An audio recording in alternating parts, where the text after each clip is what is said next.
I was speaking yesterday afternoon with several people about what's happening behind the scenes, and we don't know. But one of the questions that kept coming up in our conversations was, why haven't we seen the gun, and why haven't we seen the shell casings? Now, there could be a reason for that, but I don't know what the reason is. Do you have an idea? Bill, you make a great point. No, you make a great point. With the rifle that he used and the shell casings and the scope, that's not a national secret. That's not going to give China or one of our other adversaries a leg up. That's ridiculous. That should be shared. That should have been shared immediately, but it wasn't.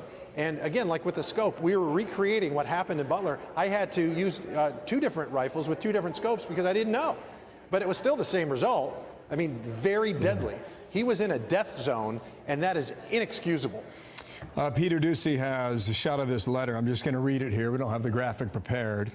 As I stated in the hearing yesterday, all of you are worthy of trust and confidence. You deserve the nation's support in carrying out our critical mission. This is a letter to the Secret Service, who works under her, by the way. One of my favorite things about this workforce is that the men and women are fiercely committed to our mission. Thank you for all that you do and will continue to do for our great nation. Signed by her. She has been with the Secret Service since 1995. My understanding is that she actually applied for the Secret Service while she was in college. So she was committed to the Secret Service. And well, she didn't show the why this whole thing fell apart the way it did yesterday is just we just can't understand it. It's a high-profile hearing. It had been on the books for days, sir, and it was an absolute letdown.